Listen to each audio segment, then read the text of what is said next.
وقت اس بات کی اجازت نہیں دے رہا ہے کہ مزید پروگرام کو آگے بڑھایا جائے، لہذا ہم چاہتے ہیں کہ بس اختصار کے ساتھ 2 سے 4 منٹ 5 منٹ کے اندر کچھ مسئلہ ہے، کچھ مسائل ہے، ان مسائل کو آپ کے سامنے رکھ کر میں اپنی بات کو تمام کروں گا اور پھر انشاءاللہ اس کے بعد دعا ہوگا۔ میرے عزیزو، آپ حضرات بخوبی طور پر اس بات کو جانتے ہیں کہ ہمارا اور آپ کا یہاں پر اجتماع کس مقصد کے تحت ہے۔ عقیقہ مسنونہ جو حضور صلی اللہ علیہ وسلم سے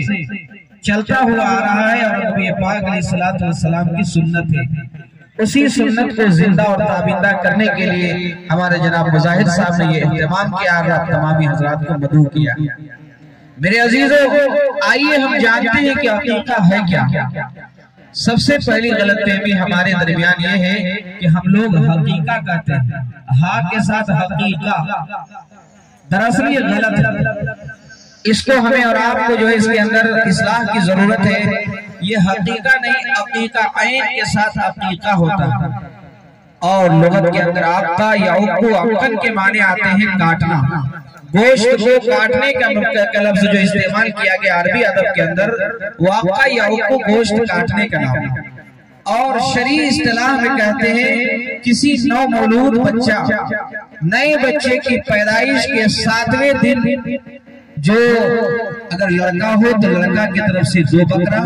اور اگر لڑکی ہو تو اس کی جانب سے 1 بکرا ذبح کرنے کا نام عقیقہ ہے۔ میرے عزیزو، اللہ کے نبی صلی اللہ علیہ وسلم نے فرمایا کہ بچے کی پیدائش کے 7ویں دن کسی بھی نومولود لڑکا کے نام پر 2 بکرا، اور اگر بڑا جانور کر رہے ہیں تو جس طرح قربانی میں 2 حصہ کرتے ہیں اس طرح 2 حصہ کر سکتے ہیں، اور لڑکی کے نام پر 1 حصہ بڑے جانور میں اور چھوٹے جانور میں مکمل 1 خرسی یا 1 پورا مکمل بکری۔ تو یہ اللہ کے نبی صلی اللہ علیہ وسلم نے طریقہ بتایا کہ 7ویں دن عقیقہ کرنا یہ مسنون ہے، اور اسی دن بچے کا بہترین نام رکھا جائے جو قرآن و حدیث اور شریعت کے مطابق ہو۔ ایسا نہیں کہ فلمی دنیا کی لائن میں آ کر کے عجیب عجیب نام رکھ لیتے ہیں، پھر بعد میں کہتے ہیں کہ مولانا صاحب اس کا معنی کیا ہوتا ہے، پتہ چلتا ہے کہ جہنم کا کھولتا ہوا پانی کا نام۔ ایک صاحب ہے، اس نے ہم سے دریافت کیا کہ آپ میری بچی کے لیے کسی اچھے نام کا انتخاب کر دیجیے۔ بہرحال ہم نے 2-4 نام بتایا، اس کو پسند نہیں آیا، بولے مولانا اور تھوڑا اچھا میں، پھر بتایا 2-4 نام، بولا تھوڑا اور یونیک ہونا چاہیے، ایسا نام بتائیے جو ہمارے تمام رشتہ داروں میں کسی کا نام نہیں، پورے پڑوسی میں، محلے میں، گاؤں میں کسی کا نام نہیں ہے۔ بہرحال بتاتے ہم 25 سے 26 نام بتا دیے، لیکن اس بندے کو سمجھ میں نہیں آیا کہ یونیک کے چکر میں وہ چھوڑ بیٹھے، نیٹ پہ دیکھ لیتے ہیں، ہم نیٹ سے رکھ رہے، ٹھیک ہے، بہت اچھی بات ہے۔ اس نے اپنی بچی کا نام ہشمہ اشال رکھا، ہشمہ اشال۔ 1-2 مہینے کے بعد فون آیا تو اس نے بتایا کہ ہم نے اپنی بچی کا نام ہشمہ اشال رکھا اور بچے حمیم رکھا۔ پھر اس نے ہم سے کہا کہ اس کا معنی کیا ہے بتا دیجیے، تو ہم نے کہا کہ حضرت گوگل سے پتا کر لیجیے، چونکہ گوگل اگر نام بتا سکتا ہے تو گوگل معنی بھی بتا سکتا ہے۔ بہرحال اس نے کہا کہ نہیں، گوگل میں ہم نے بہت سرچ کیا، بہت کھوجا، لیکن نہیں ملا۔ تو ہم بولے پھر نام کہاں سے ملا؟ بہرحال ہم نے کہا حمیم کے معنی ہوتا ہے جہنم کا کھولتا ہوا پانی۔ تو آپ نے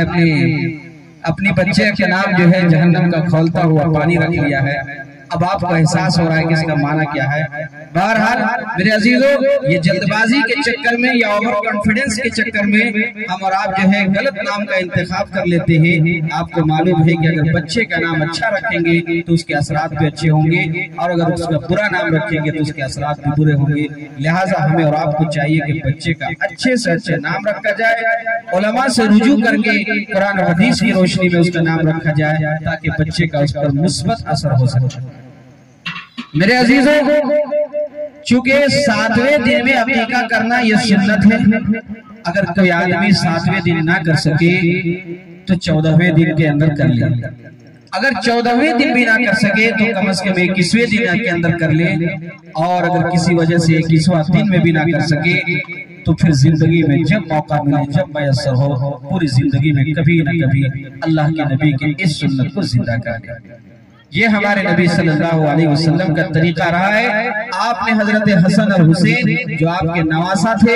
آپ نے ان دونوں کا عقیقہ فرمایا اور دونوں کے نام پر آپ نے کھسی قربانی کیا۔ لہٰذا میرے عزیزوں، ضرورت اس بات کی ہے کہ ہم بھی اور آپ بھی، اور جس کا عقیقہ نہیں ہوا ہے، تمام لوگ اپنا اپنا گھر میں اپنے بچوں کا، اپنے گھر والوں کا، اپنے رشتہ داروں کا عقیقہ کرے اور نبی پاک صلی اللہ علیہ وسلم کی سنت کو زندہ کیا جائے۔ میرے عزیزوں، چونکہ میں نے پہلے ہی کہا تھا کہ میں زیادہ وقت نہیں لوں گا اور یہ وقت بیان کا وقت نہیں ہے، بس میں چند مسئلے بتانے کے لیے آپ کے سامنے وقت لیا تھا، جو کہ میرا وقت تمام ہو چلا ہے۔ انشاءاللہ پھر کبھی موقع ملا تو انشاءاللہ تفصیلی گفتگو ہوگی، ورنہ مولانا معراج صاحب جو بیان فرما رہے تھے، واقعی اگر اس کی گہرائی میں اور گہرائی میں جائیں گے تو گھنٹوں لگ سکتا ہے۔ تعلیم کے موضوع پر بات کر رہے تھے، نبی پاک صلی اللہ علیہ وسلم کی صفات اور آپ کے اوصاف کے متعلق جو بتا رہے تھے کہ اللہ کے نبی صلی اللہ علیہ وسلم کی ذات گرامی وہ ہستی ہے کہ اگر پوری دنیا کے تمام درختوں کو اگر قلم بنا دیا جائے اور پوری دنیا میں جتنے بھی سمندر ہیں تمام سمندروں کو سیاہی بنا دیا جائے اور نبی پاک صلی اللہ علیہ وسلم کی سیرت کا اور آپ کے اخلاق اور کردار کا اور آپ کی توصیف اور تعریف بیان کیا جائے تو تمام کے تمام سمندر سوکھ جائیں گے اور دنیا کے تمام درخت ختم ہو جائیں گے، لیکن نبی پاک صلی اللہ علیہ وسلم کی تعریف اور آپ کی حمد و ثنا مکمل نہیں ہو سکتا۔ میرے عزیزوں، اللہ کے نبی وہی ہے جس کے لیے زمین اور آسمان کو بنایا گیا، چاند اور سورج کو چمکایا گیا۔ یہ زمین، یہ چاند، یہ سورج، یہ نباتات، جمادات اور حیوان اور دنیا کی تمام چیزوں کو اللہ تبارک و تعالیٰ نے محمد عربی صلی اللہ علیہ وسلم کی ذات گرامی کی خاطر بنایا ہے۔ میرے عزیزوں، اگر اللہ کو نبی پاک صلی اللہ علیہ وسلم کو اس روئے زمین میں برپا کرنے کا مقصد نہ ہوتا تو شاید ہمارا اور آپ کا اس دنیا میں آنا ہی نہ ہوتا۔ پتہ یہ چلا کہ دنیا اور دنیا کے نظام کو اللہ نے نبی پاک صلی اللہ علیہ وسلم کی خاطر بنایا ہے۔ لہٰذا میرے عزیزوں، جو نبی رات و رات اٹھ کر کے جگ کر کے ہمارے لیے دعا کرتے تھے، رویا کرتے تھے اور پوری امت مسلمہ کے لیے رویا کرتے تھے، ہمیں بھی چاہیے کہ اس نبی کے نام پر ہم بھی اٹھے اور جاگے اور اس کے لیے ہم دعائیں خیر کریں۔ میرے عزیزوں، جب تک قیامت کا دن ہوگا ہر نبی پریشان ہوں گے، ہر نبی نفسی نفسی کر رہے ہوں گے، ہر انسان نفسی نفسی کر رہے ہوں گے کہ میری جان،